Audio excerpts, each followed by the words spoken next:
Welcome to a new program of That's English. In today's program, we're going to talk about traditions, and in our documentary, we're going to speak about one of Dublin's traditions, Bloomsday. Bloomsday is celebrated every year in Dublin as a homage to James Joyce. Homenaje a James Joyce. Homage es homenaje. Homage.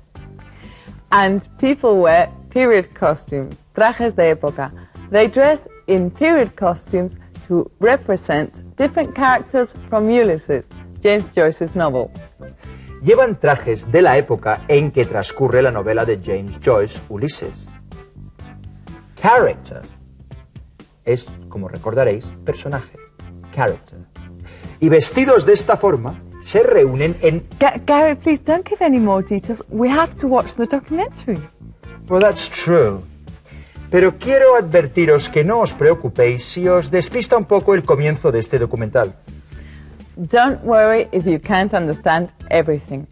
Lo que os vamos a pedir es que localicéis la siguiente información. The place where the book Ulysses begins. A word which describes Molly Bloom's personality.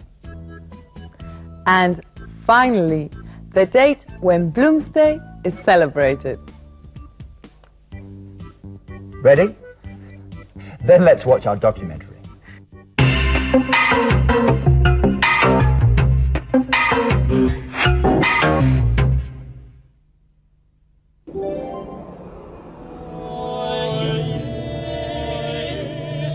Stately, plump Buck Mulligan came from the stairhead, bearing a bowl of lather on which a mirror and a razor lay crossed. A yellow dressing gown, ungirdled, was sustained gently behind him by the mild morning air. He held the bowl aloft and intoned, In troiboat altare Dei.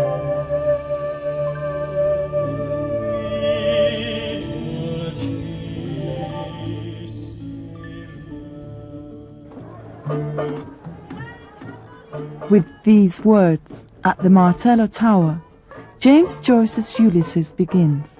Ulysses and James Joyce are possibly the book and writer with the biggest influence on 20th century literature.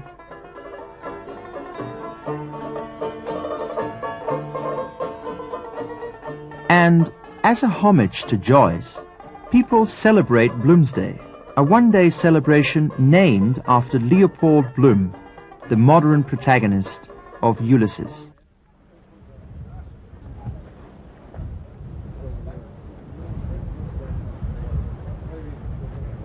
As in the book, the celebration starts at 8 o'clock at the Martello Tower.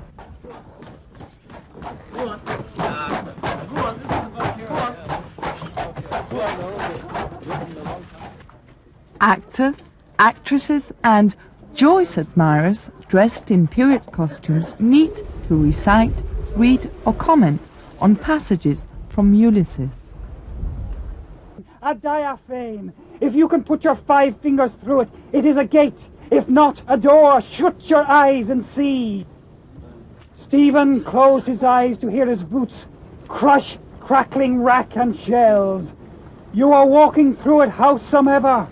I am, astride at a time. Airs romped about him, nipping and eager airs. They are coming waves, the white-maned seahorses, champing, bright windle bridled, the steeds of Manannan. This unusual homage to Joyce attracts people from all over the world. Let's ask one of the participants why he's here. Excuse me, may I ask you some questions? Yes, of course. Why are you celebrating Bloomsday? Well, I'm very fond of James Joyce. I like his literature very much. And I think it's a good occasion to be here and have a good time. What's your favorite character from Ulysses? Perhaps Molly Bloom, because this character is very honest, sensitive, sensual, and attractive. By the way, where did you come from? I came from Spain. What are you doing here? I'm working. Working? What do you mean? Well, I'm the director of that English. And remember, reading Ulysses is very practical and unusual. Don't give up. Go for it. To take part in the celebration, our television crew wore period costumes. This interview with our director was a joke, but he's a sincere admirer of Joyce. Many of the streets, public buildings and pubs mentioned in Joyce's Ulysses still exist today. And Joyce's followers reproduce the 24-hour journey of Leopold Bloom around Dublin City on June the 16th, 1904. A traditional lunchtime stop is at Davy Byrne's pub. Here, Joyce's admirers have a lunch of gorgonzola cheese sandwiches and burgundy, as mentioned in Ulysses. The celebration goes on for a whole day in different parts of Dublin. We are celebrating Bloomsday because June the 16th, 1904 was the day on which Ulysses was written by James Joyce, and he concentrated the whole novel on one day in the life of Dublin. And the town authorities offer a dinner with another menu taken from the book.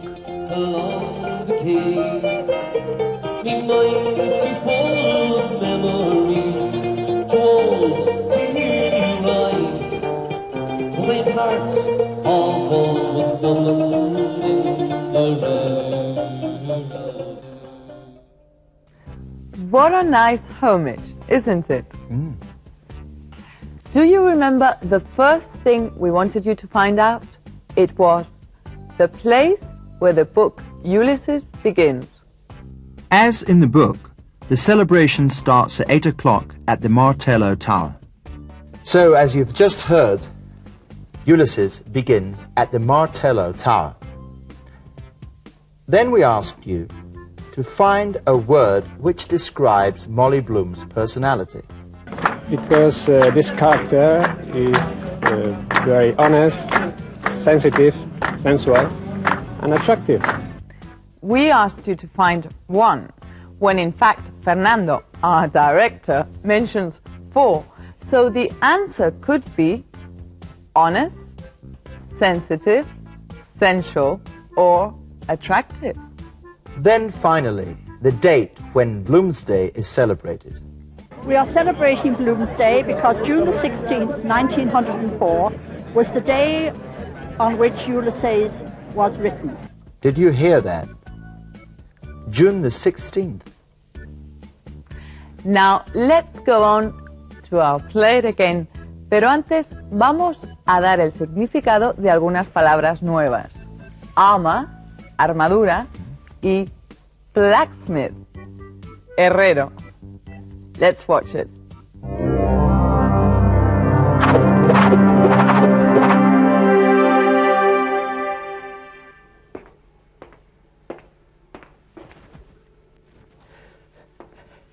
It's 5:15. Sarah knows perfectly well I don't like waiting. Are you impatient to meet your future son-in-law? It's not that. But the formal introduction to our girl's fiancé is a very traditional event in my family.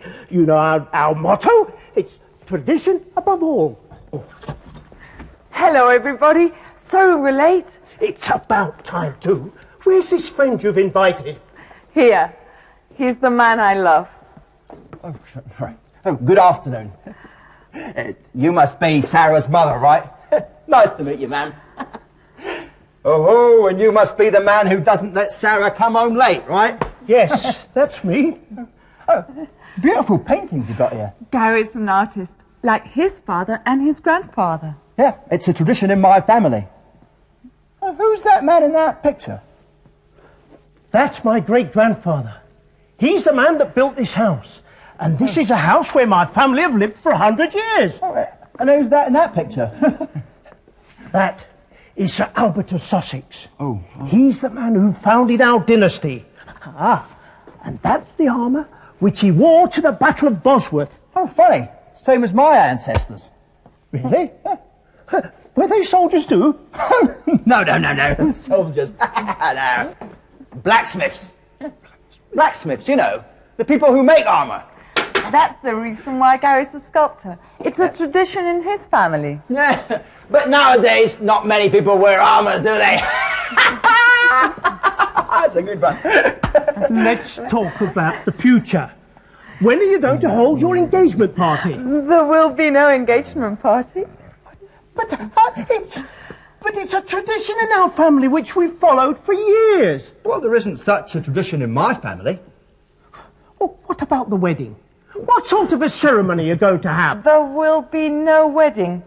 Gary and I will just go and live together. Yeah, it's a tradition in my family. My grandfather and my grandmother were the first not to marry. And my father and my mother didn't marry either. And I'm going to follow the tradition and won't marry Sarah. Ha! What do you think? That's why I love him. He loves tradition, just like you, Dad. Say something. Remember our family motto, darling. Tradition above all. Hablando del sketch, vamos a repetir algunos fragmentos para que elijáis los pronombres relativos correctos, bien sea which o who. Recordad que which se utiliza para cosas y who para personas. El pronombre relativo that se emplea indistintamente para cosas o personas. Por lo tanto, se puede utilizar en todas las frases. Pero aquí queremos que elijáis los pronombres which o who. You must be Sarah's mother, right? Nice to meet you, ma'am. Oh.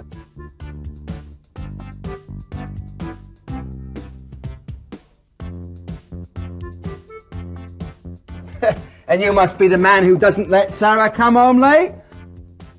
He's the man who founded our dynasty. Ah.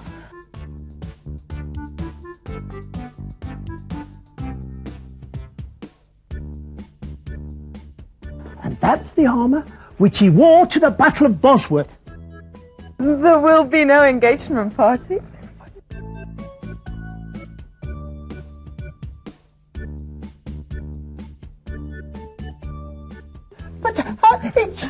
But it's a tradition in our family which we've followed for years. And now that we're approaching the end of the program, it's time to sum up what we've learnt in this unit.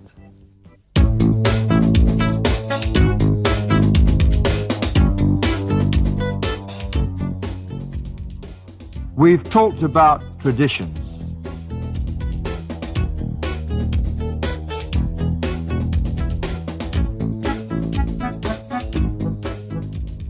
And when to use the relative pronouns who, which, and that.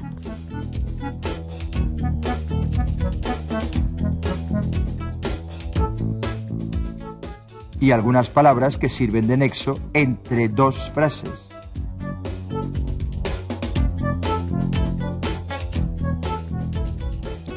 Now, Sarah, remember